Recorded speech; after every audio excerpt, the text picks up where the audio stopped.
let's take an academic view of Norse paganism here. We're going to look at the sources, where they came from, who wrote them, and basically how to understand the source material for Norse paganism and then put it into a modern context. Now, this isn't in response, but more of a reflection of a recent video by Nordic Animism entitled Snorri, Odin, and the Holy Ghost, where he is constantly drawing parallels between Christianity and Norse paganism. Also, Saxo Grammaticus and Snorri Sturluson, which he says he admits, I'm not much for the Icelandic tradition. He hasn't studied it a whole bunch, and I believe he's a theologian rather than a linguist or a historian. So I'm a linguist. I study Old Norse philology, so I'm very concerned and interested in the actual meanings of words, specifically about Norse languages. Now, when I say the word Norse, I mean Norse-speaking peoples. Those peoples were Scandinavians in the Middle Ages, right? Now, their descendants are the modern Scandinavians, and the closest to the Norse-speaking peoples would be the Icelanders via linguistics, because their linguistics are very, very similar. Just a very, very few differences in the language, which is why I study Old West Norse and why I study Icelandic as well. So starting off with the sources, people often have Tacitus as a writer of these sources. Tacitus lived, I believe, till about 100 Common Era, which is about 500 or 600 years before the Viking Age began. So he's not a very credible source when it comes to Germanic paganism, because the Germanic culture had just started, right?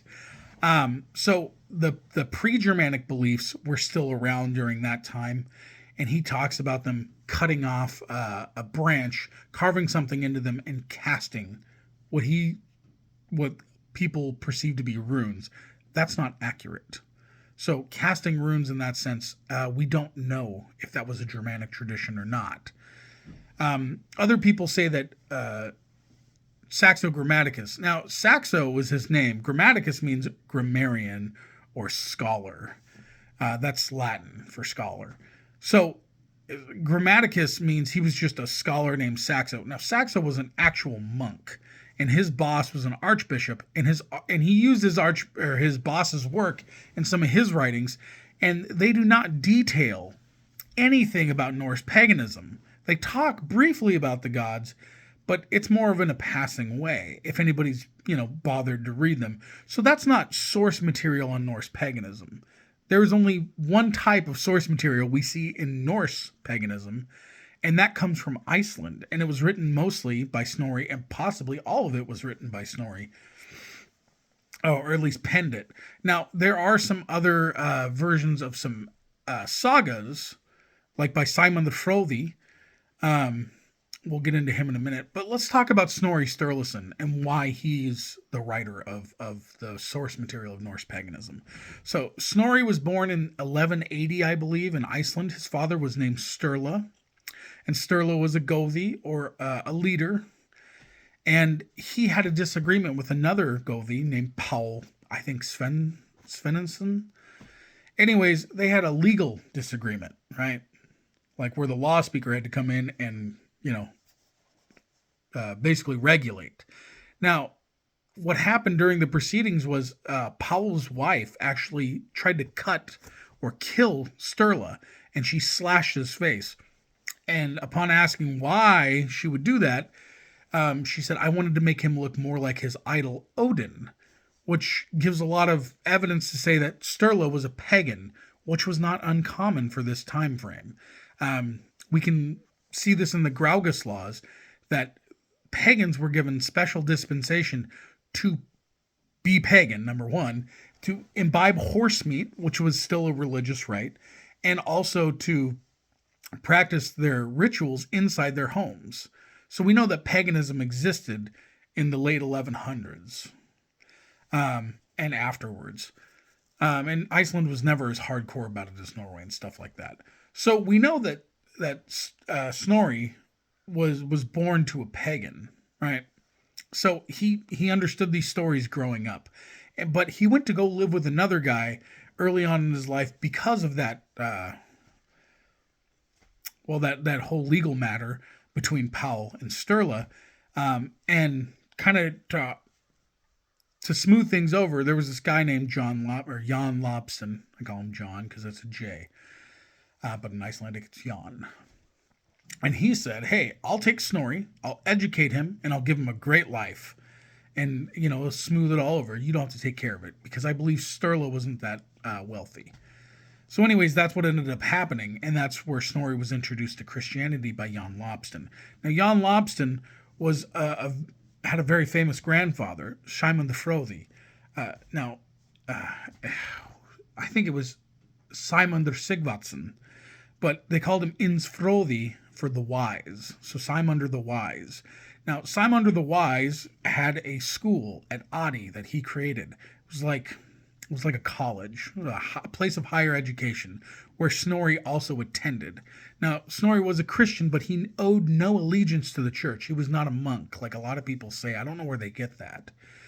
But what he did train to be and what he became was a skald. Now, a skald in the tradition of the Norse peoples was a poet and a historian. And what they did was recorded history through their poems, right? This is why in the Prose Edda, which is one of Snorri's works, we can see a lot of poetry in there in Skaldskaparmal. And why is this included? Because Snorri was carrying the traditions. What he did was detailed the history and the culture and the beliefs of his ancestors for the descendants, of those peoples. So basically, he's a historian writing all this stuff down for future generations. And he did this in a non-biased view.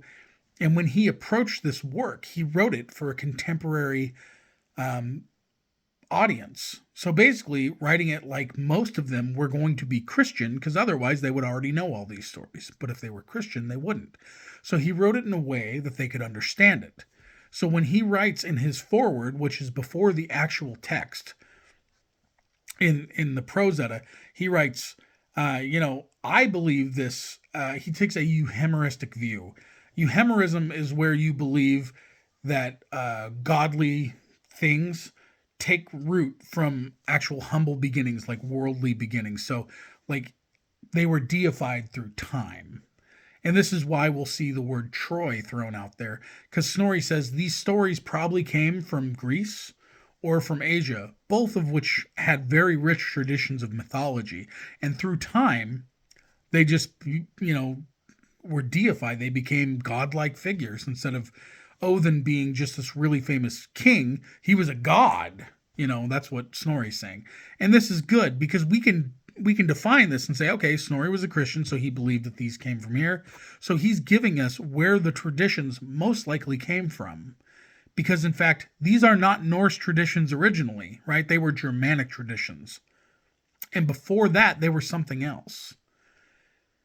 Then believing in Norse paganism means you believe in the iteration of the Norse beliefs. They didn't originate in Northern or in Scandinavia. They didn't probably originate in Germania. They probably originated much, much longer before that, which is why we see similar traditions in the Greek and Roman tradition, why we see the three fates. We call them, the fates, the weird sisters, and the Norns, excuse me. I was thinking Urður, Verdandi, and Skuld. But we see those traditions in Greece, in England, and in the North. So these traditions are very, very old. And Snorri was simply saying that they probably originated in Troy. But that doesn't mean that we can't still believe in the northern tradition, right? So Snorri, when he wrote the sagas, which are the stories, which is called also Konungsbok, which is the King's Book. It details all the famous kings from Scandinavia, their own history written about themselves by themselves. And Snorri goes to other skalds in other courts in Norway and Sweden and gets all their information and then writes this huge book on all the famous Vikings that we know, or Scandinavians. People call them Viking as well.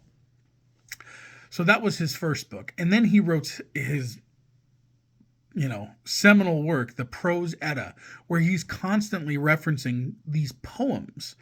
And later, about 30 years after his death in 1241, the Poetic Edda is written, right? Most likely by his nephew, Sturla, I think his nephew's Sturla Sigvatsson. And anyways, Snorri knows these poems, and these poems are old, right? Some of them date back all the way to the beginning of the Norse language or Norse culture, right? And how do we know this? Because we can look at some of the verbiage they use. Like, for instance, those who study linguistics like myself know that there's a very old way to say atvera, or in modern Icelandic, athvera, meaning to be. And the way we conjugate that, is like saying han he is, right? Like he is from Iceland. Han frá Ísland. But the word to be is at vera. Well, in these older texts, we see it vesa, V-E-S instead of V-E-R. Now, this is a leftover from Grimm's Law. Jacob Grimm, he was a grammarian. He didn't just write funny stories. He noticed first that, I'm trying to explain this. He noticed that the endings of words from Proto-Germanic to Old Norse changed from S sounds to R sounds. Now, this is called the nominative R.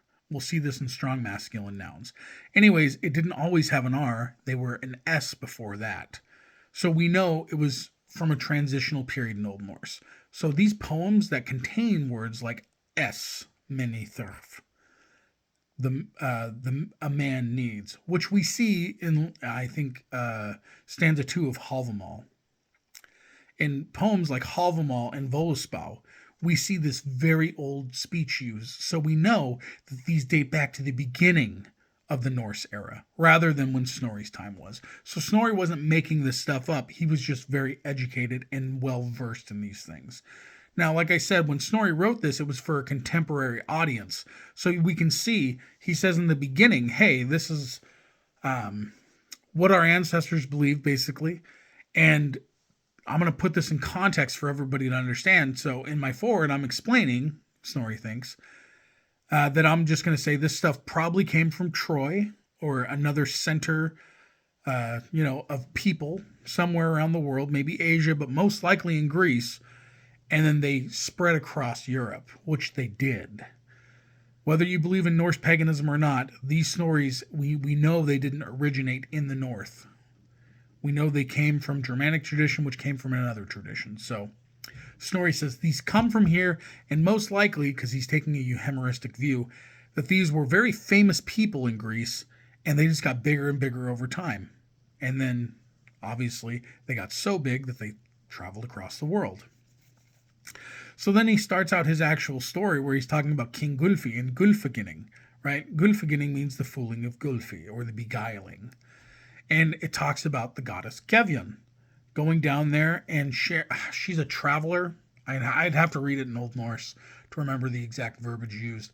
But basically saying she's a traveler and she's exchanging stories. Some people have construed this as sexual favors, but that's not what the verbiage says in Old Norse.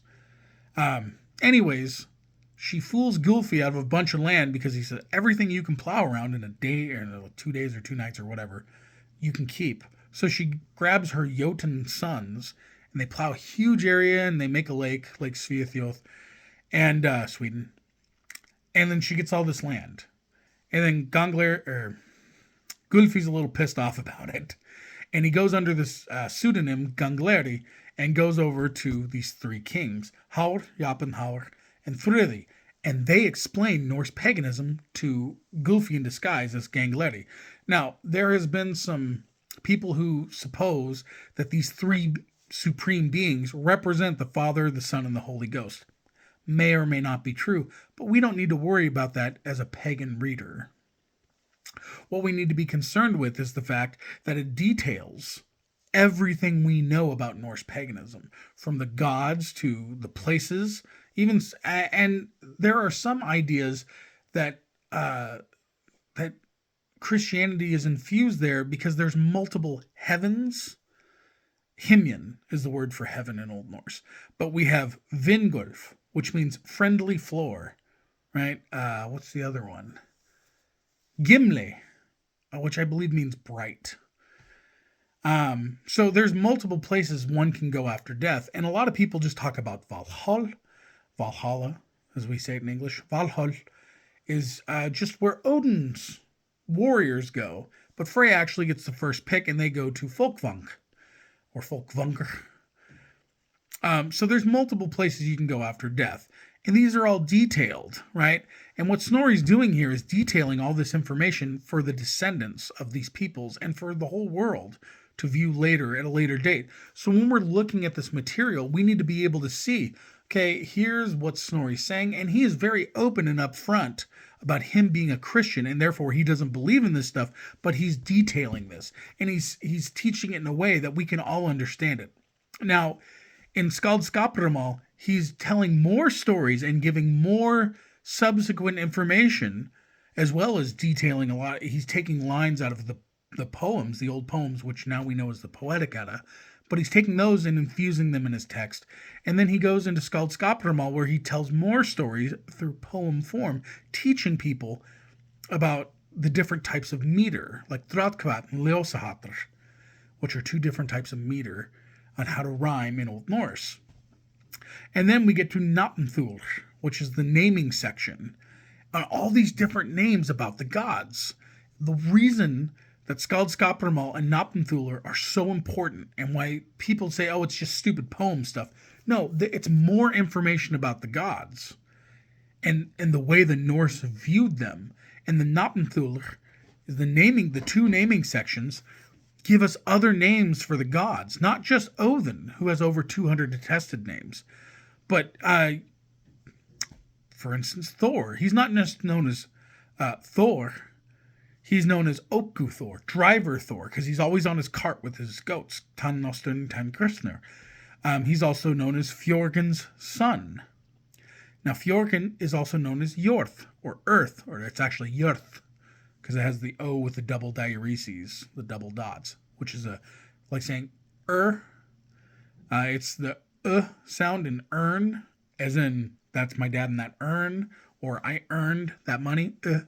That's how you pronounce the O with the double diareses. So Jörmungandr, Jörth, stuff like that. Uxl, your shoulder in Icelandic.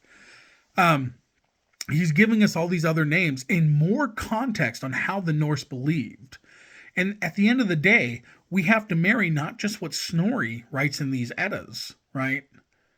In the Edda and uses from poetic, but we need to be looking at sociological sources like Jenny Jockin's Women in Old Norse Society and viewing how that is in context. Also, archaeological sources, Neil Price. I go on and on about how wonderful Neil Price is.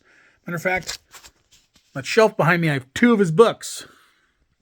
I have the Viking Way and his newest one, which Viking Way is great. Also, the Viking World he co-wrote with Stephen Brinks, and his newest one, Children of Ashen Elm. But we need to take a very wide view of all this material to be able to understand it. And I know this seems like a long video, but really I'm just giving you basics. In order to understand Norse paganism, you have to be able to understand that Snorri is a person. And even though he was a Christian, he did this to the best of his ability to write these traditions down for future generations to come.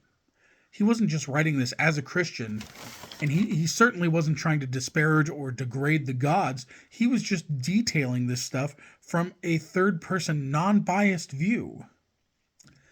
Anyways, I hope people have lots of questions. I love this stuff. I love talking about it, and I love helping people be able to understand this stuff. And the only way we're going to be able to do that is by looking at the source material and having experts in the fields. I'm not calling myself an expert, but I do know quite a bit about this stuff because I've been studying it for around 20 years and Old Norse for around 12. So I have a good perspective, and I'm useful in this. So please use my knowledge. And if I don't know the answer to something, I get the joy of looking it up before I tell somebody else. So please comment. Please open a dialogue about this. We need to understand this. These historic contexts, we need to be able to look through a historic lens to put it into modern contexts. Just like the other day, I was talking with somebody about sacrifice, not human sacrifice, animal sacrifice, which is a very outdated practice, and we don't need to do it anymore because we have scientific advantages of knowing about precipitation and why stuff burns down and why hurricanes happen. We don't need to appease the gods because people seem to think sacrifices happened every day. They were like in dire straits when a when a sacrifice happened, like in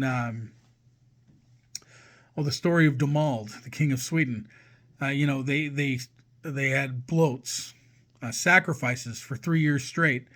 They had them, in Fürsterhaus, in the first autumn, they had this big bloat. And then they had 3, and they ended up sacrificing Domald. At Vedaholmat Gongu.